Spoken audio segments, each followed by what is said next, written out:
Welcome to the Positive Sports Podcast. I'll be your host this evening, Ed Montana. Alongside me today, back from his self-imposed very short, thank goodness, hiatus, my brother, Alex. How you doing, my brother? What's up, my brother? And what's up, man? Everybody out there listening to us, thanks for joining us. Another great episode coming straight to you. If you're on YouTube, make sure you like us, subscribe us. If you have Instagram, make sure you follow us, the Positive Sports Podcast. If you want to reach out to Ed, you can reach him on Twitter, eMontana21. If you want to reach myself on Twitter, Alex, it's Brooklyn Gaucho. And if you want to email the show, you got questions, comments, let us know. You can reach us positivesports10@gmail.com. That's positivesports10@gmail.com. I will say, if you guys want to get a hold of us, every now and then we do some polls. In fact, we did one for today's show. We'll talk about that a little bit later on. But certainly love the interaction with you guys, our fans. So feel free to contact us, comment, like, subscribe, yell, scream, whatever. Man, what a busy week in sports it's been. Before we get into sports, so we used to do the positive running thing, but then I don't run anymore because I had surgery. So now it's kind of silly to call it positive running when you're on crutches. Crutching. Positive crutching. That's what we'll call it today. Positive crutching. So, but look, it doesn't change, right? I'm still a runner at heart. But one of the things that's really interesting is how people interact with you when you're on crutches, right? So just to bring everybody up to speed, I had knee surgery about 5 weeks ago, about 5 weeks and 2 days ago. No one's counting, though. I had knee surgery, and part of my rehab is I can't put any weight on this knee for 5 weeks. I have some healing that has to happen around my cartilage, around my femur. So, no weight bearing for 6 weeks, actually. And so I've been on crutches. The interesting thing about being on crutches is two things that I've noticed. One, people are fantastic. We talked about this a long time ago when we talked about living in Houston and having gone through Hurricane Harvey and stuff like that. Tragedy, and not that my knee surgery was a tragedy, that's a bit of an overstatement, but you get my point. Tragedy or discomfort or challenges really brings out the best in people. And I've gone into stores and people are super nice to me. I've gone to restaurants and people are super nice to me. I mean, it has been fantastic. I love the people of this city. They have been super helpful, opening doors, carrying my tray of food to my table, asking me if I need more drinks more often than usual, just all kinds of stuff. It's fantastic. The other part of being on crutches is how many people want to tell you their goddamn crutch story. I've heard more stories about crutches than I care to remember. I don't remember. I just can't. It's funny. Sometimes people genuinely just, hey, look, it's a conversation point, right? So they say, oh, well, what happened? And I tell them I had knee surgery, and then immediately they go into it. So there's two kinds of people. There's people that use it as conversation, and then there's people that just want to tell you their story, right? So it's like, go ahead, ask me what happened. What happened? Why are you on crutches? Oh, I had knee surgery a few weeks ago. Bam! I get their entire life story about their story on crutches. So what happened to me was, one time I was on crutches because I got shot in the leg because I was running from the cops after a dope deal gone bad. And I'm like, hey, man, I don't want to know all that. Well, it's never a short story. Oh, no, yeah. Right? It's never. I mean, you can go into it, but, man, I got places to go. I got some hopping to do. You never get the Reader's Digest version, right? It's always just this long-winded, and matter. And let me tell you about my cousin who was also on crutches. That's the other one. I love it. But it's gotten to the point where I know when someone asks me, I already know before I even answer the question. I go, I'm in for a crutch story. This is gonna take a while, and I just make myself. And I try to be nice and just listen to people. I think sometimes, we've heard some of the sad stories about Kate Spade and Anthony Bourdain, and I think sometimes not that people I run into are like have that kind of tragedy, but I think sometimes people just want to be heard. Yeah. Maybe they live alone. Maybe they maybe they live with an overbearing boyfriend or girlfriend that doesn't let them talk. And so I politely listen and nod my head and try to enjoy their story for what it's worth. But it is funny how many crutch stories I've heard. Yeah. Damn, you're 5 weeks, right? Right, so you 5 have weeks. 1 week left. That's right. It's gotta suck. I mean, after a few weeks, you know, you have to be you just want to be able to like express yourself and like, I don't know, just tell someone what the hell you're feeling, I guess. I don't know. The one person that I feel bad for is my nephew, because this guy here has him doing everything. Bring the computer, brew me some coffee, bring me the coffee. I mean, stir my coffee. Yeah. You want him to drink it too? No, that's where I draw the line. The coffee is for me and me only. But you know, you laugh, but Dad was that way. Not with me. I mean, he liked you more than me. But Dad was that way with me. I mean, I did all kinds of shit around the house. He's like, go get me this, go get me that. I was the gopher, you know? The other thing that I find funny is, like, every now and then, you know, you kind of get tired of it, right? It's like, oh my God, here comes... Because you can see usually you can see the person. So I go to a place called Papa's Barbecue. Mm-hmm. And I always, you know, you get in line, you get your tray, you go down the line, get the baked potato, drink, and sometimes that line's, you know, 10 people deep, right? I go at lunchtime. Go figure.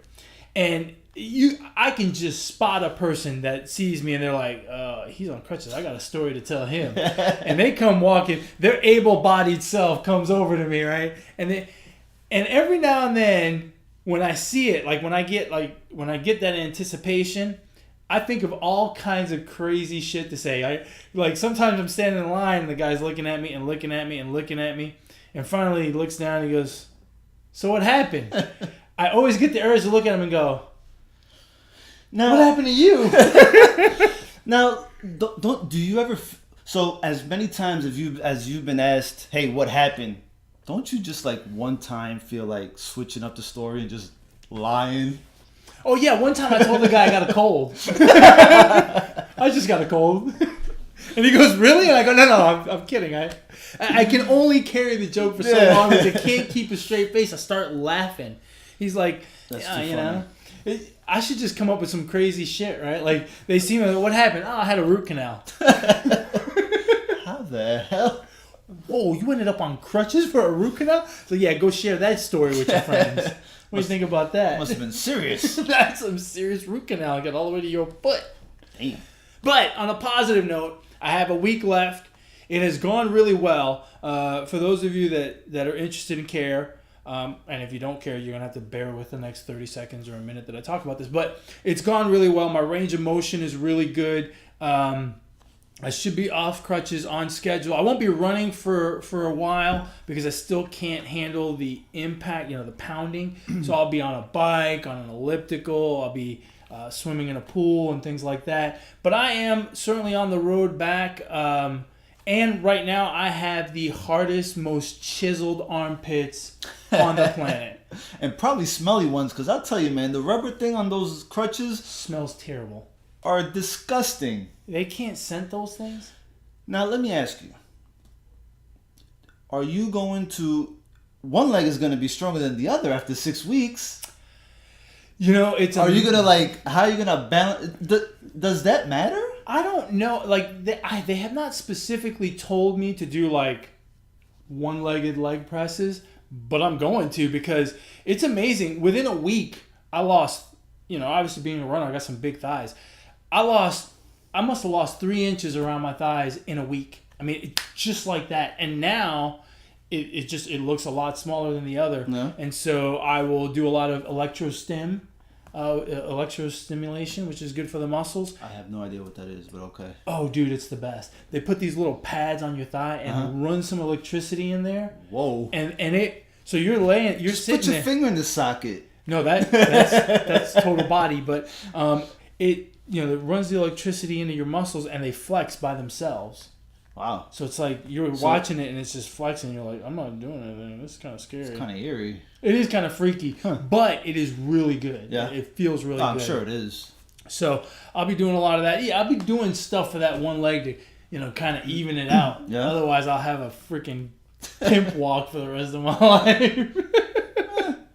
Not a bad thing, right? Something to be in next lifetime. Something to aspire to. The pimp walk. The pimp walk. Speaking of a lot of running, there's been a lot of running going on since Thursday. Oh, yeah. The World Cup.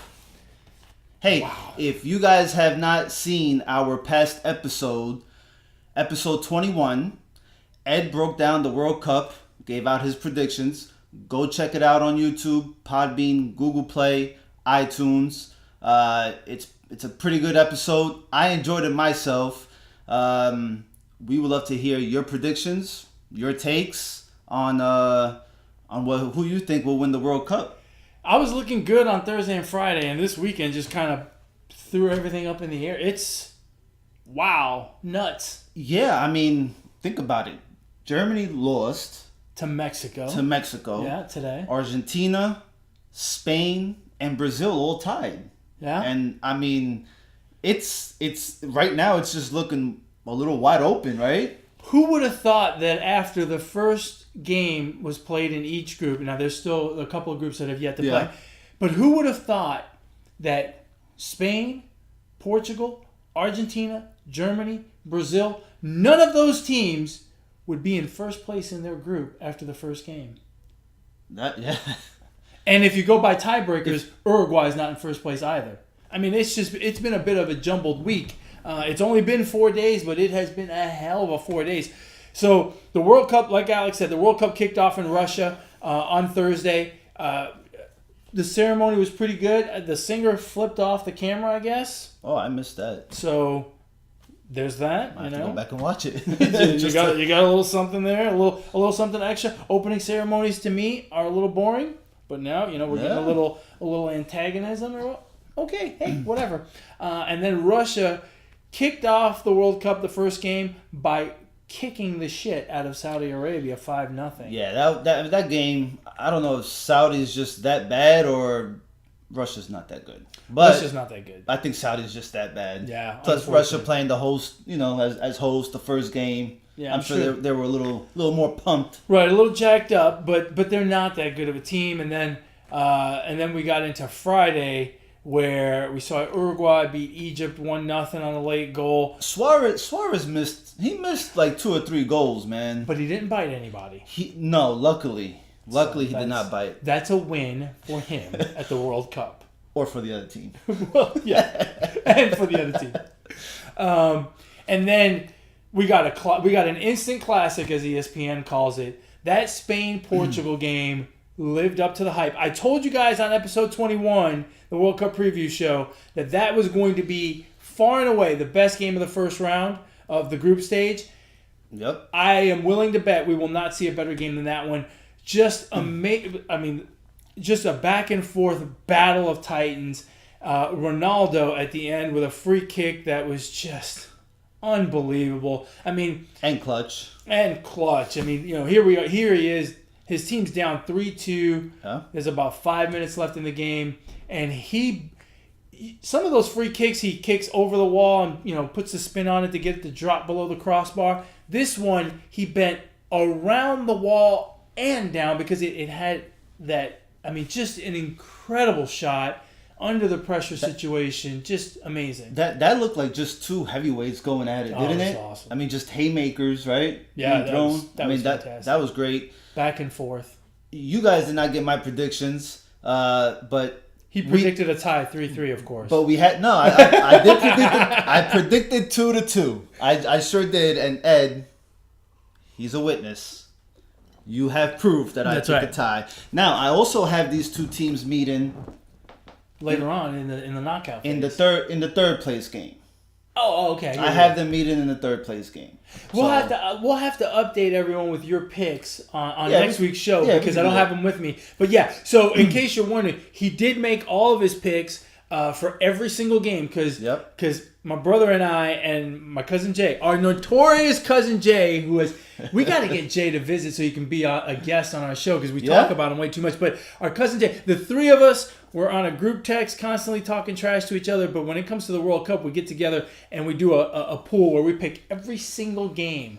And so we'll have to share your picks with the fans. So you can't lie like you normally do. No, I can't, You'll have to tell the unfortunately, truth. no. Hey, you know who was not happy to see that 3-3 slugfest tie between Spain and Portugal? Who's that? Iran and Morocco. Yeah, because you got to figure that these two teams, Spain and Portugal, are just going to nail 7 apiece on them. Well, here's the thing, right? So they're both a lot better than Iran and Morocco. And now the only way either one of them can win the group is going to be by goal difference, because they obviously tied when they went head-to-head, which means it's going to be a goal fest against Iran and Morocco. I can't wait to see those games just to see how many they hang on. Ronaldo's going to be making free kicks from his own, if he gets fouled in his own box, he'll just shoot it from there. Yeah, those two teams don't stand a chance. No, it's going to be a beat. They're going to get a bully beat down from Spain and Portugal. Yeah. And then you have, on Saturday, the first game, which I fell asleep through it. I think I fell asleep at the wrong time, the France and Australia. No. Yeah, that was the first one. France and Australia. I watched the first half, and then I couldn't make it through the second half. I was you missed the better half. A little too sleepy. But you missed the better half. The first half was terrible. The second half was good. And from what I hear, we had our first VAR controversy, which when someone said VAR to me, I didn't know what it stood for. I didn't know what the hell. At first, you thought they said bar. You were thinking about starting to drink. Yeah. Well, World Cup time. I'll take a Corona. And then I realized, holy crap! It's instant replay in the World Cup. Yeah. So. Here's my problem with this, and this is almost as bad as the 48 team idea, which we'll get to later. In soccer, all of the rules are at the discretion of the referee if he determines that an advantage has been gained, right? So fouls are not necessarily fouls unless the fouling team gains an advantage.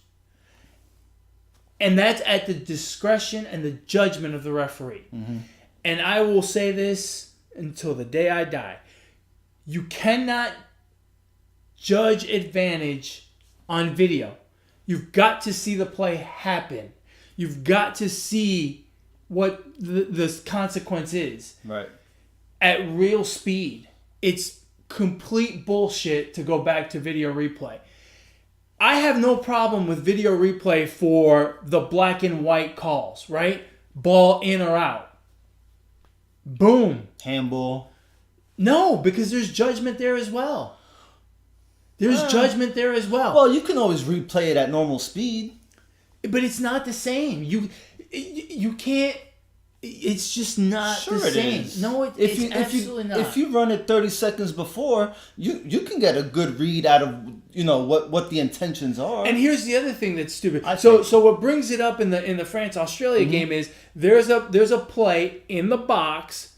The referee sees the play, is in good position, and says, "Play on, no foul."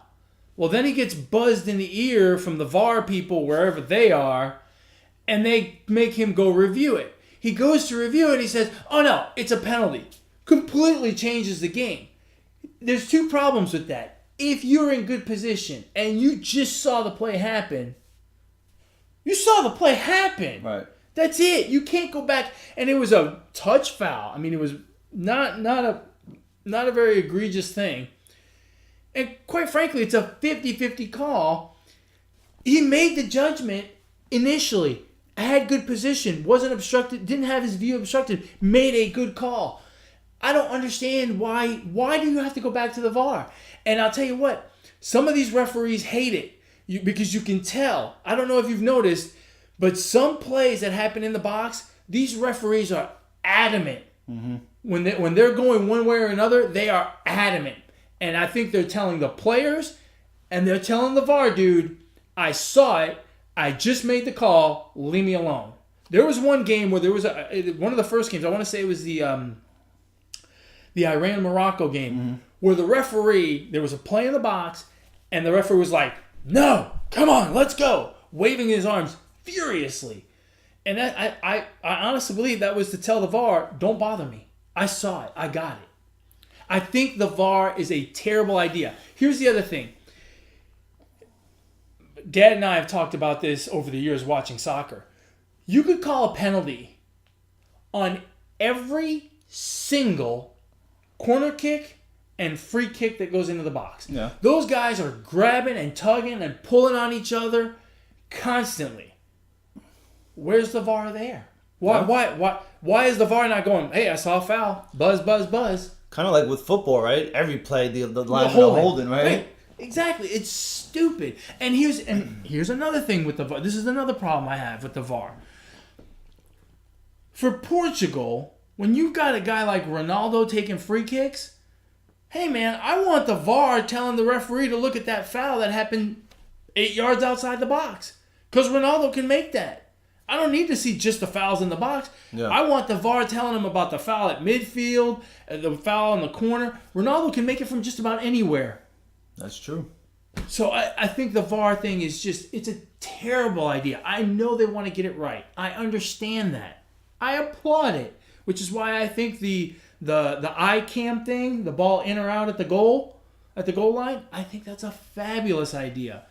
But leave the instant replay for the black and white calls. Do not get into these judgment calls.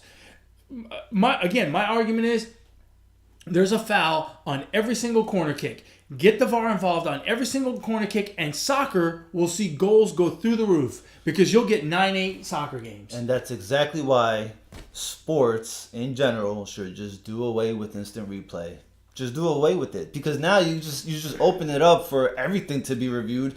And quite frankly, I don't want to sit there through a replay and waiting for them. I mean, yes, it's a game changer. It might be, but I personally don't like it on any level, on any sport. Yeah, I'm not a huge fan, but I can see its use in some instances. In the NFL, I think it's tough in the NFL.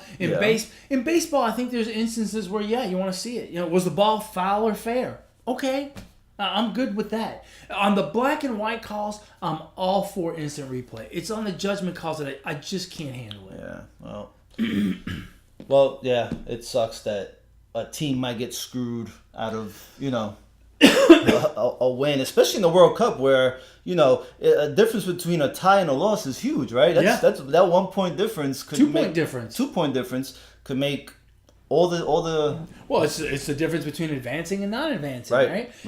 In the case of a knockout game, right? Yeah. If that France-Australia game was a knockout game, that penalty could have decided the game. Could have made it 1-0 France. I mean, it ended up being 2-1 France. The French defender committed a silly handball in the box. I think he was returning the favor. I think the French defender said, you know what? That VAR thing, that was bullshit. I'm going to just put my hand up and knock the ball down. And we'll call it even. But it's just, the VAR thing's got to go. It's, okay, you got to go on to it. You got to go on to, we got to break down some more games because now I'm heated. Well, the other game was, the second game was Argentina and Iceland, and I was pretty disappointed at how Argentina played overall. I'm not going to single out Messi. I'm not going to single out not one player. Actually, I am going to single out one player. Mascherano. What? Well, you just said Messi, so you singled out Messi. Well, no, because I usually single him out. If you want to know my true feelings, I usually single him out. But no, I thought this was too much of a pass-happy game for Argentina, and they did not take any chances at the goal. Yeah, I agree. Mascherano, who is a midfielder and who's up in age and who can still play, don't get me wrong, he played. If it was not for him, I think Argentina would have given up another goal, and they would have been completely lost, because I understand Iceland playing back once they tied up the game, but you can't tell me that with these players that Argentina has and the expectation of this select team, they can't take more shots on goal than they did. It almost seemed like they were waiting for the perfect shot, or they didn't just want to get in the box, they wanted to get in the little box in front of the goal. It's like they wanted to get to 6 yards out and shoot. And Iceland is a big physical team, Yeah. so the aerial game was out of sorts for Argentina, and so I guess they thought they were going to dribble it right into the goal, and that didn't materialize. And when it didn't, the shots didn't come, and it's just that's fine. But you have to take attempts and just hope for a rebound. You know, it could go off. It can go off deflection. A nice deflection. You know, maybe the goalie doesn't get a good hand on it. I mean, you have to take a chance. You can't just pass. You know, as much as work was interrupted here on Thursday and Friday, what do you think it's like in Iceland? I mean, they played on Saturday, so it wasn't a big deal. There's only 350,000 people in that country. When the national team plays at the World Cup this week, I think on Thursday, it's got to shut down. Yeah. I mean, who's doing anything but watching the game? That's a win for them, man. Oh, yesterday's result? Iceland. Oh, yeah. Oh, yeah, absolutely. This whole tournament is a win for them. I mean, they're no pushover. They did good at the European Championships a couple of years ago, but you know, it is still their first time at the biggest stage. And to Iceland's defense, their defense played well. Yeah. It played well. It withstood. It went out there. It tied the game. It did what it had. They did what they had to do, and then they played back like we probably all thought they would. Yeah. And so it was a decent game. Yeah, it was a good game. I thought they played a good game. I was disappointed. I thought Argentina could have done a little bit more with it, and it just didn't happen for them. Which sometimes that's the way it goes. And then you move on to today. The shocker today really was Mexico against Germany. Mexico pulling off a 1-0 win. Look, I'm not gonna lie because it's on record in episode 21. But I had very little faith in Mexico coming into this tournament. But they were fantastic today. They played the Germans step for step. They attacked. They didn't just sit back and try to counter. They attacked also. And they put Germany on the back foot a lot. They were very impressive today. Yes. My one concern is, there were guys crying after the game. And that to me is a sign of they just played their championship game. And that takes a lot of emotion. It's draining. You got to come back and play in 4 days. Right. You don't get a full week off at the World Cup. So are they gonna have the legs to play with to have another good performance? Luckily, it's South Korea, not Sweden, that they have to play in their next game, which is an easier task.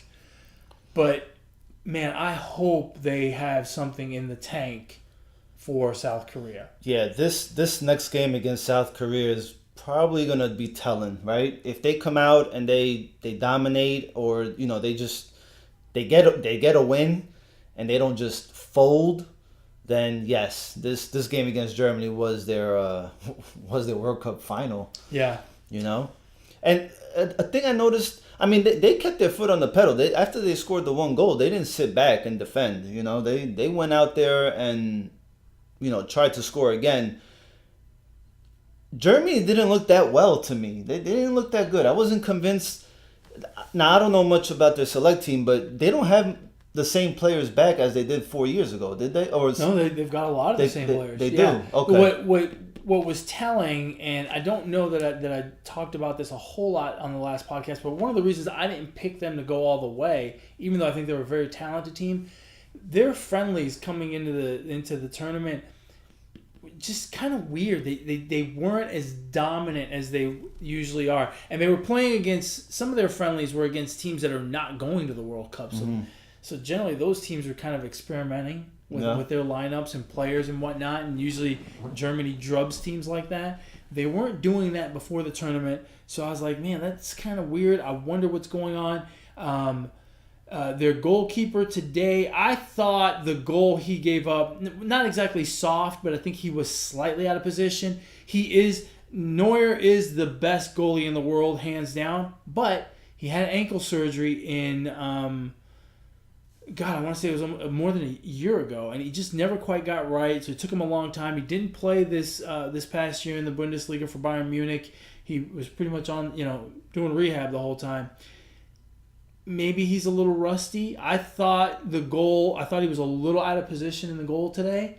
The goal that Mexico scored. So that is what gave me hesitation on how far to pick Germany when I did the podcast and did my breakdown last week.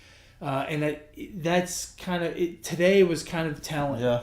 The other thing that I think it's is just a World Cup hangover. It's 4 years ago. It's hard to be hungover for 4 years. Could you imagine being hungover for a week? No. No? I'd rather You must not. have been. That would be awful. That's how you quit drinking right there. And make sure you get nice and hungover, That's right? freaking alcohol poisoning. Yeah. The other thing that's been impressive about Mexico, from what I've heard, is they're not just going in with their usual confidence that they're going to do well. They're talking about winning the World Cup. They're not talking about getting out of the group stage. They're talking about winning. They're talking about playing 7 games, which is what it takes to win the World Cup, which is a little bit of a difference from the way they've behaved in the past. In the past, Mexico, I think, has always been the kind of team that, oh yeah, we can play with anyone in the world, blah, blah, blah. But rarely do they talk about how far they're going to go. This time, they've been talking about going to the finals. The coach has openly said that they are going to Russia to play 7 games. And I think that mentality is part of what we saw today. Yeah. That was very impressive. They impressed me a lot. My only reservation with them is, man, I hope they didn't use it all up today. Yeah. Because there's still 3 more games to play. And maybe that attitude that they're going to go out there and play 7 games, maybe it won't. Maybe they didn't use it all up. So, Well, we shall see in about 3 or 4 days. yeah, that's right. In 4 days, we'll see again. What was the other game today? Brazil and Switzerland. That was a shocker. I was a little shocked. I was a little bit shocked there too. I wasn't completely shocked. I mean, Switzerland's a decent team. Yeah, but I mean, you would expect Brazil to put up more than 1 goal. Yeah, You know? but I'm not surprised that Switzerland's a very difficult team. They've got a humongous engine. They can go for 90 minutes and they don't care. And the one thing they did today that I thought was not good for soccer but good for them, they beat the crap out of Neymar. That's what I was about to say. Neymar is coming off an injury. At times, he didn't really look himself. Well, he was. I mean, Was he maybe reserving? He was keeping something on reserve? No, it's probably because you never saw him standing upright for more than 2 minutes without getting knocked over. I mean, he took a beating today. I think it was something like 10 fouls committed against him, which in soccer, if you get fouled 3 times in a game, it's a lot. Yeah. 10 times, you're hitting the turf 10 times, that's rough. And in soccer, I think people forget this because of all the crying that they do, but that accumulation, it's hard to get up after you get fouled the 5th time and start running again and start moving again. It gets harder and harder for your body to continue to perform at a high level like we expect him to. And he wasn't the most dominant player. He was the best player on the field today, but he wasn't the most dominant, and it's because they beat the crap out of him. Well, that may be opposing team's strategy coming in, playing against them. So I guess the rest of Brazil is going to have to step up. Oh, yeah. And they've got a great lineup of players. I mean, they've got, Marcelo from Real Madrid. They've got Willian from Chelsea. They've got Firmino from Liverpool. I mean, they've got one of the top 2 or 3 players from the top 2 or 3 teams around the European league. I think there's a little bit of pressure on Brazil after getting spanked at the last World Cup by Germany. I think, at home, I think they have a little bit of pressure coming in here. And quite frankly, I agree with you. And we saw it. I think we saw it in a Copa America game before the World Cup last year, 4 years ago, I should say. Yeah. And and we saw it at the World Cup. They looked mentally fragile, and then they got to Germany, and Germany beat the brakes off of them.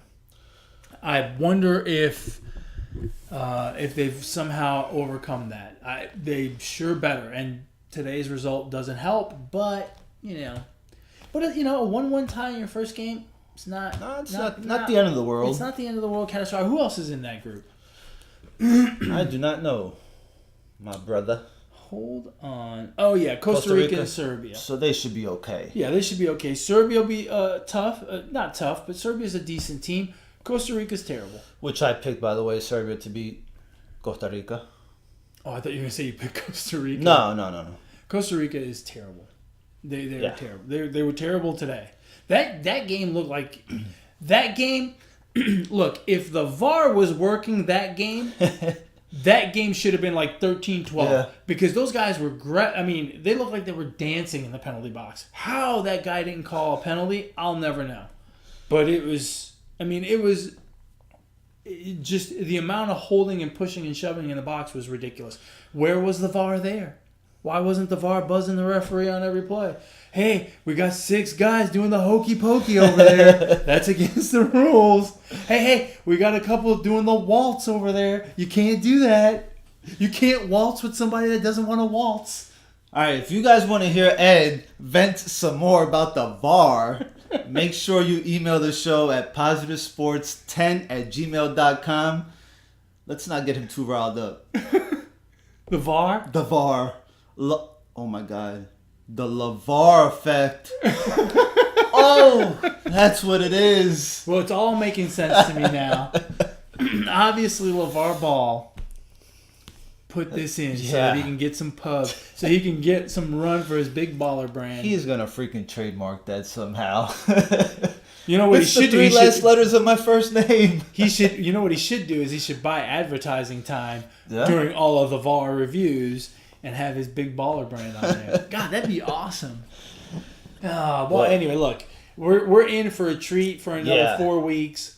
With another 4 weeks and another probably 56 games left. Yeah, this World Cup has it's still early, right? We've only had 4 groups play. But more than that, 6. 6? Yeah, we got 2 groups left. And so, we might be in for a surprise. It sure feels that way. Yeah. It sure feels that way. But it looks like it's going to be a lot of fun. I can't wait. I love it. I can't wait. My productivity at work is going in the toilet. Yeah, man, I got a great setup at work, man.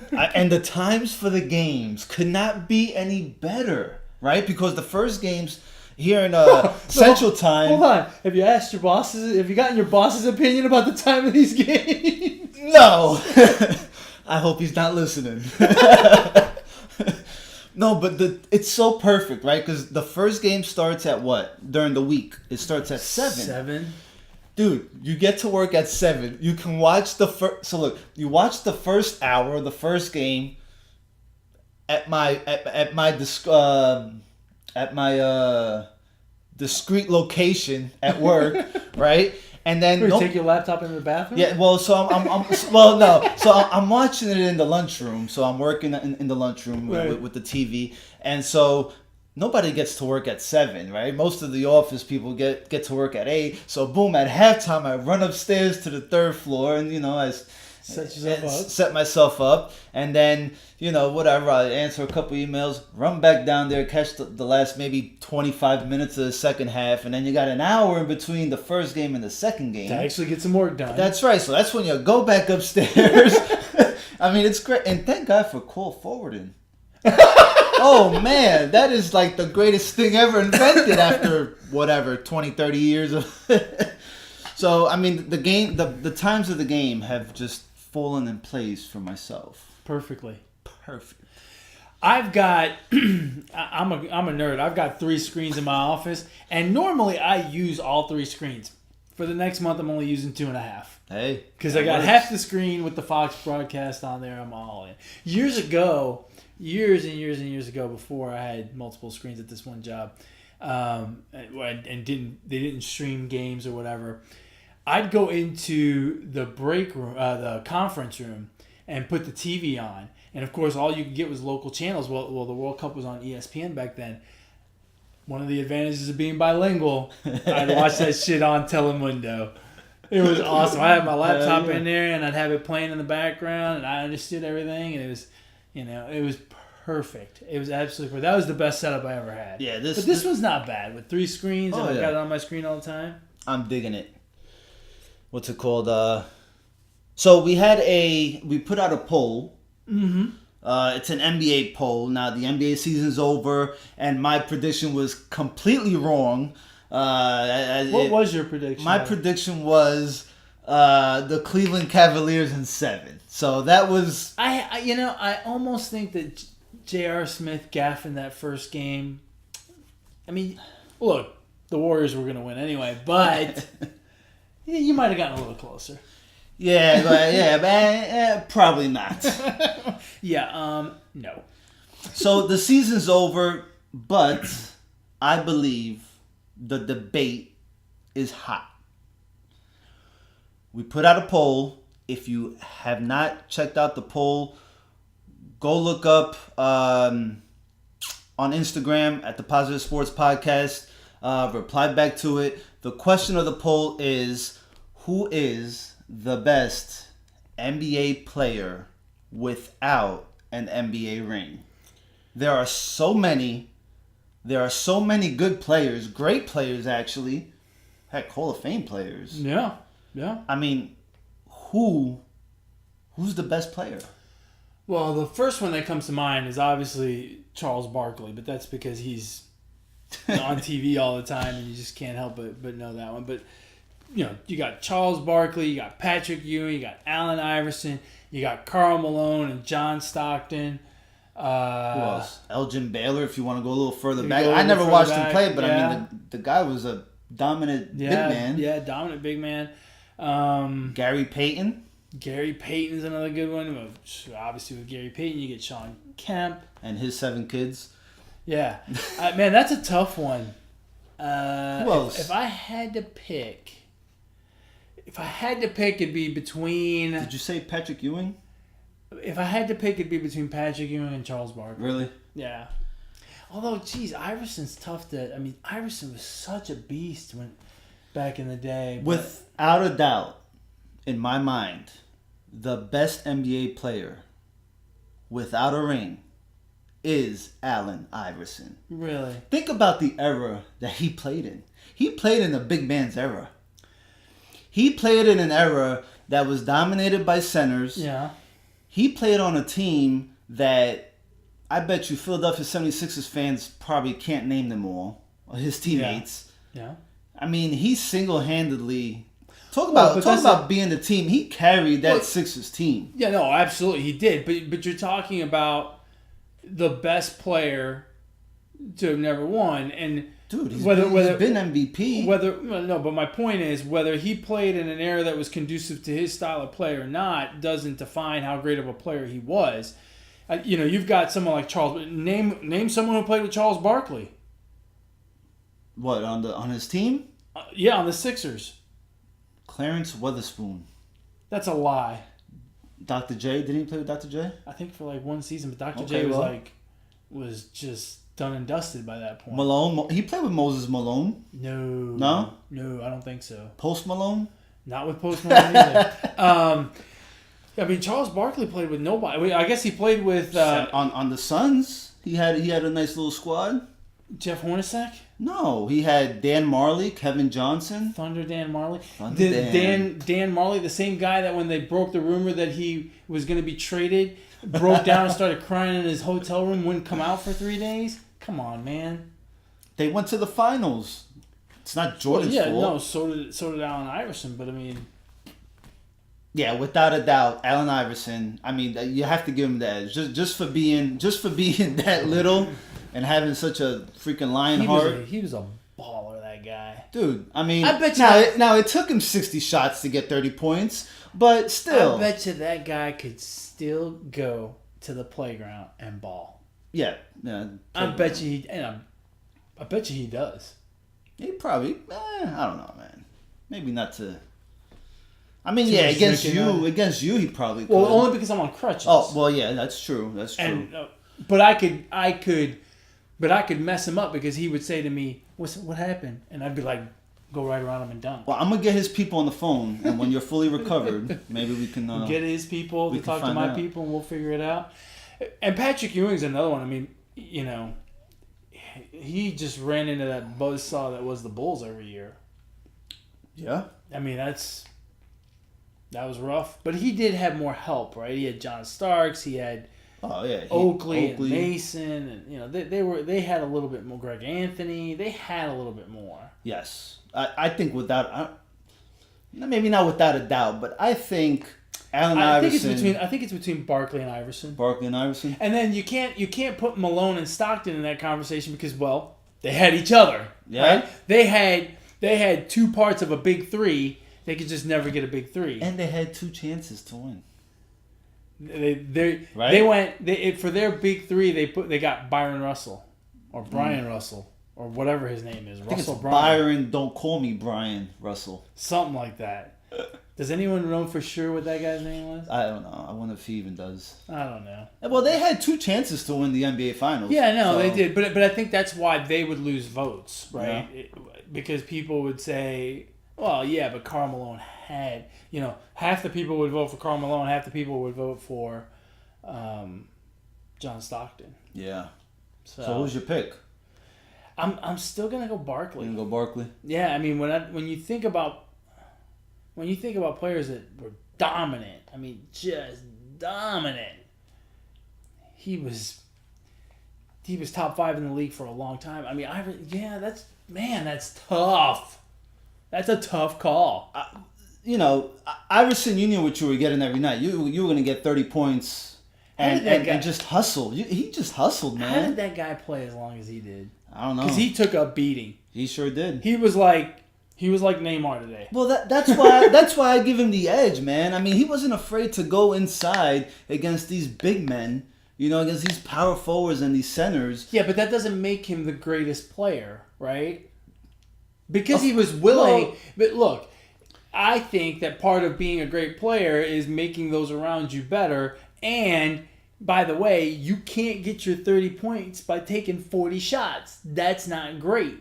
You know what I mean? Whereas that's not what Barkley did. I mean, and Barkley. Well, they were 2 different players. Well, yeah, no, they're different. But again, Barkley was better for the team. Iverson was great individually, or more individually than Barkley. Look, we're splitting hairs here. I don't think we're wrong either way. Well, no one's wrong. No one's wrong. Well, I'm not wrong. No one's wrong, but you might be, especially if you don't agree with me. But it's just sorry, Alex's Army. It's just one of those things where and plus Barkley did it a little bit longer, I think. I mean, Iverson. Well, they both had around the same year. They both went around the same amount of years. I think Barkley lasted a few more. And Barkley was chasing rings. Remember that. Yeah, at the end. Hey, look, there's nothing wrong with chasing rings. We're going to talk a shit ton about chasing rings over the next couple of weeks if we start talking NBA free agency, right? Hey, if you didn't vote on the poll, let us know. We would love to get this debate,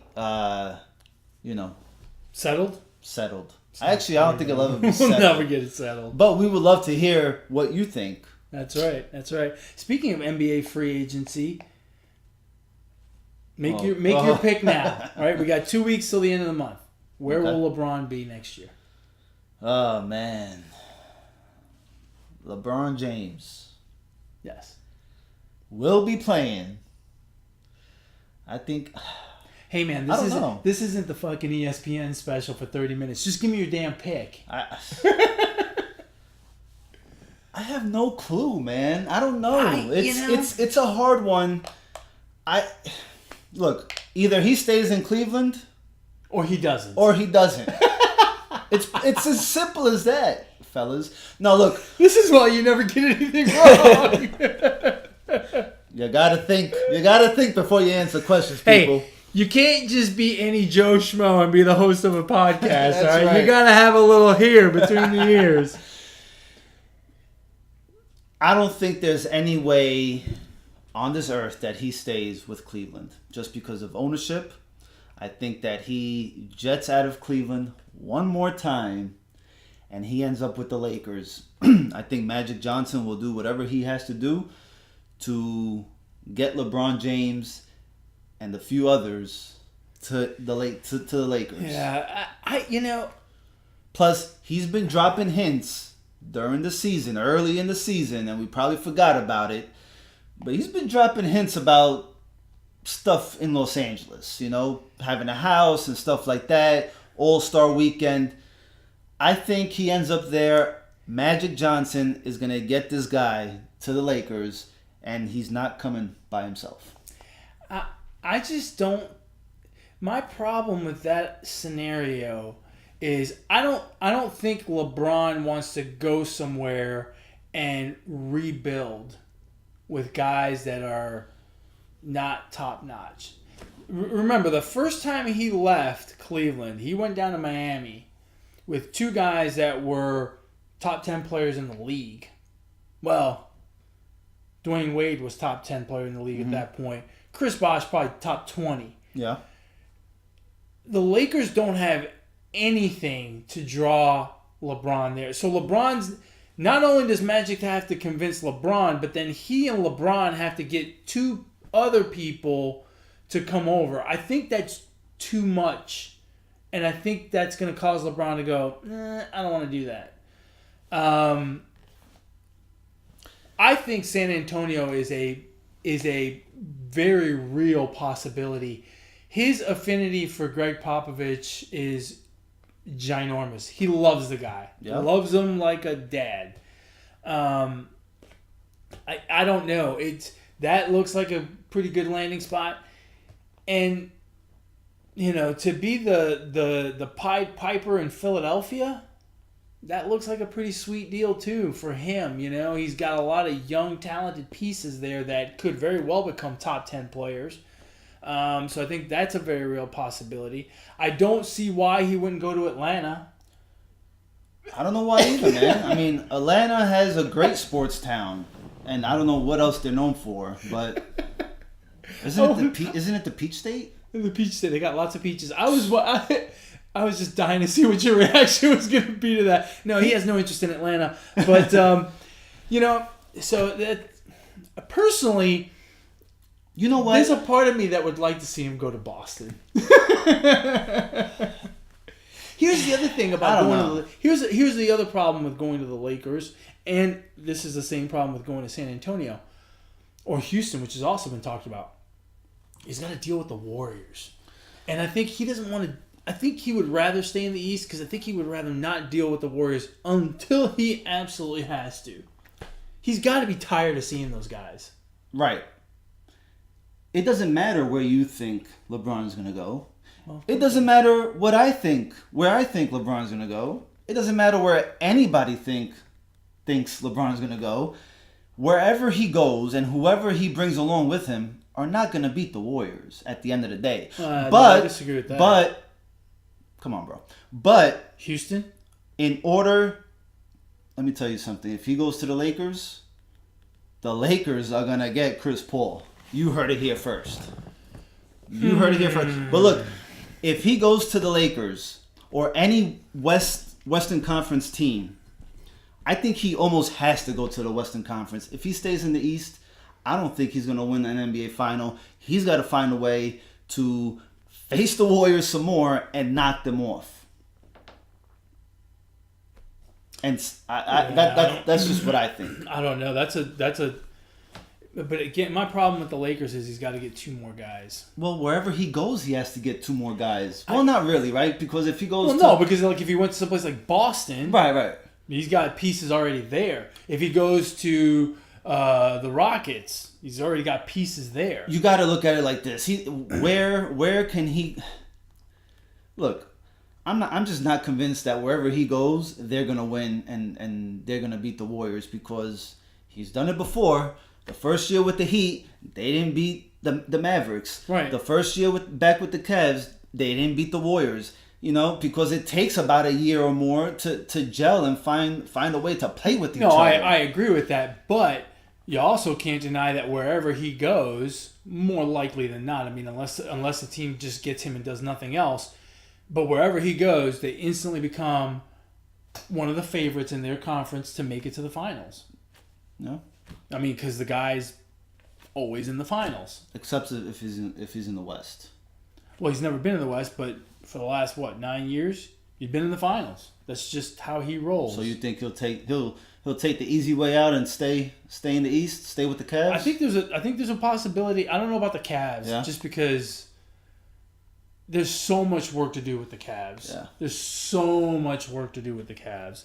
I don't know that he'll stay there, but. And another reason I picked the Lakers is because the NBA is, let's play with our besties, right? And so, Paul George and Chris Paul and LeBron, they all, love each other and love to sip margaritas and drink wine. So, I think that's where he'll go. I like to sip margaritas and drink wine with LeBron. LeBron and his cronies. Yeah. I think that'd be a good way to go. I could do that for a living. Where to next? You're driving the train today. Oh, man. Train wreck coming. I got to ask. Go ahead. We live in Houston. Actually, we live in Katy. Just outside of Houston. Thank you. Sorry. Why the hell are you wearing a turtleneck? It's a mock neck. Oh, who? A mock neck. What the hell is a mock neck? It's like what sophisticated people wear. Sounds like a schmuck neck. Schmuck neck. All right. What the hell were you doing that you got to wear a turtleneck? It's not a turtleneck. It's a mock neck. That's a turtleneck. No, it's not. It's a mock neck. So, okay. It's a Nike turtleneck. It's a mock neck. It's a Nike mock neck, but it's a mock neck. So, this is kind of funny, actually. So, enlighten me. So, it's an undershirt. It's a compression mock neck. Because the last 2 days, I have been out and about with my son on these crutches, right? I mean, we've been going nonstop with this baseball business, right? And it's been, well, you live in Houston. It is hotter than, just outside of Houston, it is hotter than hell here. And it's been humid, and I've been sweating a ton. And the only way to deal with the scrapes under my arms from these crutches is to have this compression shirt on. And the only one I have with sleeves is this one that's a mock neck. So I'm wearing a mock neck. Do you like it? You like it, don't you? Thank God it's a Nike turtleneck. It's a mock as I'm going to call it. You like it though, don't you? You're jealous. Yeah, no, not really, dude. It's a mock neck. No. You like it. You shouldn't have worn it. Yeah, it looks good. Wore it. I like it. I think you like it too. No. You just don't want to admit it. You're just playing hardball. You just don't want to admit it. Ah, Lord. People, if you want to know where he got the neck turtleneck from, hit him up. It's a mock neck. All right. Have you ever worn a mock neck before? We want to know. There's our next poll. Do you know the difference between a mock neck and a turtleneck? Alex doesn't. I'll answer no. Because there is no difference. There's a difference. It's the same crap. A turtleneck folds over. The mock neck is just like slightly above the collarbone. Oh, wow. Let's get more specific about this turtleneck. How many more listeners can we lose talking about mock necks? They're like, these fools are talking about turtlenecks and mop necks. Mop necks? Mock. Mock. Like mock draft? Yes. Like mock draft. Oh, Mike. Mock. Welcome to the Positive Sports Podcast, where you will learn about sports, positivity, and menswear. Listen, if you need some fashion advice. Speaking of fashion, I got some dope, and I know dope is an old word, but I got some dope shoes today. Did you? Oh, yeah. Gray suede. Are they, they're shoes. They're actual shoes. Yeah, shoes. Like dress shoes. Okay. Dressy shoes, yeah. Dressy shoes. Yeah, I mean, I'll wear them with jeans or whatever, but they're like a dark gray suede. Oh, fantastic. I'm sure they look better than the turtleneck you're wearing right now. It's a mock neck. In your world. It's a mock neck. Coming from the man wearing a camo hat. A camo trucker's hat. Yeah, what's wrong with that? Nothing. I'm not gonna lie, I kind of like it. I can't be, as much as I want to be mean to you, I kind of like that. You can't. No, I could. It's a cool one. Look, I could be mean to you, but I like it. I'm not gonna lie. That's pretty cool, man. I took it off and I had it like right on my head, where it looks like I'm still wearing it. Only it makes your head look even smaller now. You guys gotta watch. You gotta watch the podcast now to check this out. Check us out on YouTube. His turtleneck. And it's a mock neck. And me taking off my hat and still looking as if I have it on. It looks like I have like one of those emojis on, like on Instagram and Snapchat filter. It's pretty cool. It's a Snapchat filter. Your new Snapchat filter is a camo trucker's hat. Hey, you got to do that. We might make some money off that. The crazy thing about looking into a camera is you never know if you're looking the right way, if your head is straight, because it's always like backwards. Mirror image and it's opposite. I don't have a problem. I But can your see but your turtleneck still looks like it's in place. It's a mock neck. All right, Jack Wagon, right. go to shout-outs. Shout-outs. All right, my shout-out this week goes to a young man who is a pitcher, high school pitcher from Minnesota. And let me pull it up real quick because I don't want to F this one up. Okay. A high school pitcher from Minnesota. His name is Ty Cohen, and he plays for Mounds View High School. It was a state championship game, and he struck out the last batter to advance to the state championship. But it wasn't just any strikeout. He struck out his longtime best friend, and as the team was coming onto the field to celebrate, the pitcher went and hugged the batter that he struck out, which was his best friend, and they celebrated. It was like a 10-15 second hug, and whatever words he told him. I thought that was an awesome display of sportsmanship, and that lets you know that it goes beyond sports, right? A relationship built for years between these two, and it's good to see that from someone in high school. Yeah. You know, as tight as professional ball players are, you wish you would see that a little more, other than just walking off the court and not even giving a handshake. So my shout out goes to Ty Cohen. Congratulations on advancing to the state final and for showing awesome sportsmanship. That was very cool. Yeah. But he's probably still going to rub it in when he sees him, right? I struck you out. I would. Yeah. No, yeah. I saw that as well. I thought that was super cool. That was pretty cool. Super cool. I actually have two shout-outs. The first one is to Brooks Koepka, who won the U.S. Open today. Hey, look, anytime you win one of golf's 4 majors, it's a fantastic day, right? Yeah. But there's a little something extra on this one. He won the U.S. Open last year as well. Wow. Back-to-back U.S. Opens. First time in almost 30 years, 28, 29 years, something like that. And to make it even better, he went through ankle surgery earlier this year or late last year. So he had some health issues, but he persevered to come back, win his second straight U.S. Open. He actually skipped the Masters this year because he wasn't quite ready. So really a fantastic story. And if you followed any of the U.S. Open this week, that course at Shinnecock in New York was a beast. I mean, it was an incredibly difficult course. The conditions were very windy, which is wreaks havoc for golfers. And really, wind is one of those things. If you don't follow golf, what makes a course really difficult to putt on is when it gets dry. And it doesn't matter how much you water it. You can't water it during play. So when it's really windy like that, it dries out, and it's like putting on an oak wood table. It's just it's really tough. And he persevered. I think his the final score was 1 over par. So usually they're under par for these things. He was 1 over, but it doesn't matter because that 1 over was better than anyone else this weekend at Shinnecock, and he won the U.S. Open for the second straight time. That's a really cool, tough thing to do in golf. So hats off to him. My shout out goes out to him. My second shout out, it goes to a lot of people, but specifically to one man, my dad. It's Father's Day, and my dad has been my hero my entire life. I love him dearly. He's been a great man. He's taught me so much of what I know. I hope and pray to be half as good of a human being as he is.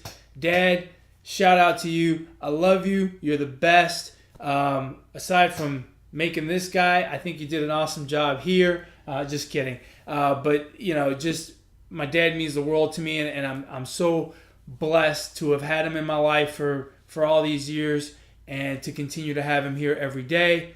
And on top of that, happy Father's Day to you. Happy Father's Day to all the dads out there.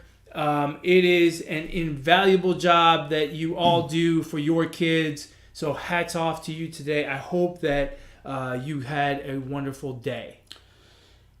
Well, I think we're about to wrap this thing up. I think we're about to wrap this thing up. Hey, if you guys have not checked out episode 20 and 21 of the Positive Sports Podcast, check out episode 20 where we have our special guest with the interview with Juan the Kraken Adams.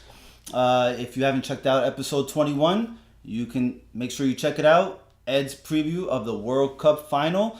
As always, you can catch us on YouTube, Podbean, Google Play, and iTunes.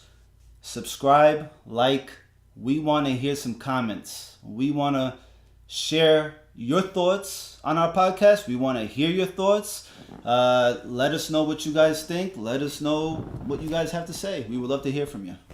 That's right. And if you want to contact the show directly, you can do so by emailing the show at positivesports10@gmail.com. Positivesports10@gmail.com. If they want to get a hold of you, Alex, how do they do that? Like always, don't be a leader, be a follower on Twitter at Brooklyn Gaucho. And if you want to get a hold of me, you can do so on Twitter as well at eMontana21. This has been a fantastic episode.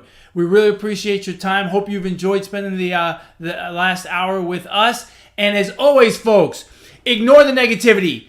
Be the positivity. Peace.